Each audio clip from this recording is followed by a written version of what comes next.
আসসালামু আলাইকুম ওয়া রাহমাতুল্লাহ।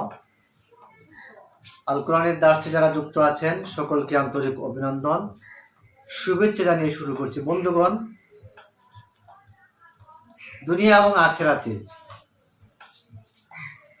মুমিনদের কোনো ভয় নেই, এই বিষয়টি আল্লাহ সুবহানাহু ওয়া তাআলা সূরা ইউনূসের ৬২ নম্বর আয়াতে বলছেন।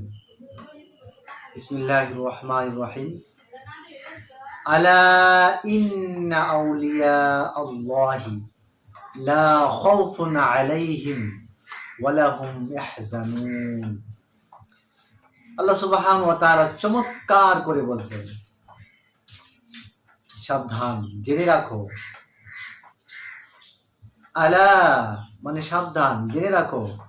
ইন্না আউলিয়া আল্লাহ, নিশ্চয়ই যারা আল্লাহর বন্ধু হবে, আউলিয়া হবে, লা খাউফুন, তাদের কোনো ভয় নেই, ওয়ালা হুম ইয়াহজানুন, তাদের কোনো চিন্তাও নেই। ইহকাল পরকাল দুটো স্থানেই তাদের কোনো ভয় নেই, কোনো চিন্তাও নেই। তারা ভয় পাবে না, চিন্তিত হবে না। তো প্রশ্ন হচ্ছে, আউলিয়া কারা? আমরা কিন্তু এখন বর্তমানে একটা লাল নিশান এক জায়গায় উড়াইয়া দিলে যদি কারো কবর থাকে, তারে আমরা আউলিয়া মনে করে ফেলি। অথচ এই লোকটা শরীয়ত জানতো না, তরিকত জানতো না, হাকিকত জানতো না, ইসলামের সুস্পষ্ট বিধিবিধান লঙ্ঘন করত, নামাজ পড়তো না, গঞ্জিকা সেবন করতে। এরকম লোকরেও আমরা এদেশে ওলিয়া উলিয়া বানায় দিচ্ছি।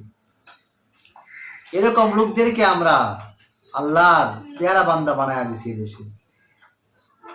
কিন্তু কোরআন থেকে বুঝতে হবে আউলিয়া উলিয়া কারা। আউলিয়া কারা? আউলিয়ার দুটি গুণ থাকবে। আল্লাহ পাক বলছেন, আল্লাযীনা আমানু, এক নাম্বার গুণ, তারা হবে প্রকৃত ঈমানদার। ওয়া কানু ইয়াত্তাকুন, সেকেন্ড গুণ হবে তারা তাকওয়াবান হবে, আল্লাহকে ভয় করবে। তারপর আল্লাহ সুবহানাহু ওয়া তাআলা এরপরে ৬৪ নম্বর আয়াতে বলছেন, লাহুমুল বুশরা ফিল হায়াতিদ দুনিয়া, তাদের জন্য রয়েছে সুসংবাদ দুনিয়ার জীবনে, অফিল আখিরাতি, এবং পরকালের জীবনে।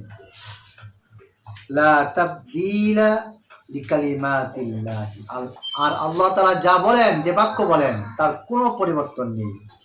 যালিকা হুয়াল